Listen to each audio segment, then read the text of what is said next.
দেখুন দেখুন দেশবাসী দেখুন, তেলের হাহাকার এবং মারামারি, তেলের সংকটে, এবং তেলের দাম 20 টাকা লিটারে বাড়ছে, আর কত বাড়ে তার ঠিক নেই।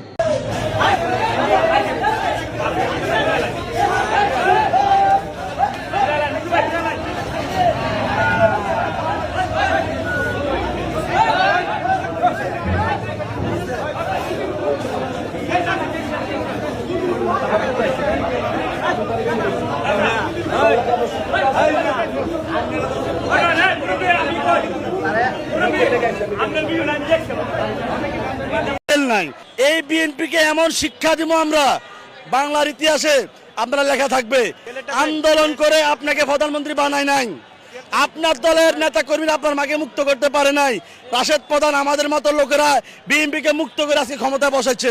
নির্বাচন হওয়ার পরই সমস্ত চাঁদাবাজারে মাথাচাড়া দিয়ে উঠছে।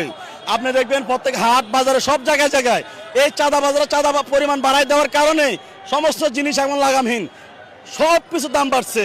সন্ধ্যার পরে গ্রাম অঞ্চলে এখন বিদ্যুৎ নাই, আমার সে ছোটকালের কথা মনে পড়ে গেছে, ঘরে ঢুকি বিদ্যুৎ নাই, আবার নাই আবার যায়, ঠিক পাম্পে তেল নাই।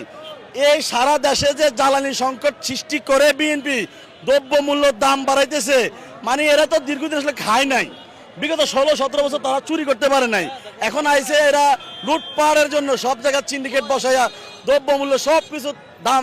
গ্যাস নাই, খাম্বাই কারেন্ট নাই, জীবনের মূল্য নাই, পাম্পে তেল নাই, লাইনে গ্যাস নাই, খাম্বাই কারেন্ট নাই, জীবনের মূল্য নাই। ও দেশের ভাই আবার ময়দানেতে নামো রে, লন্ডনের গুটি আবার লন্ডনেতে পাঠাও রে।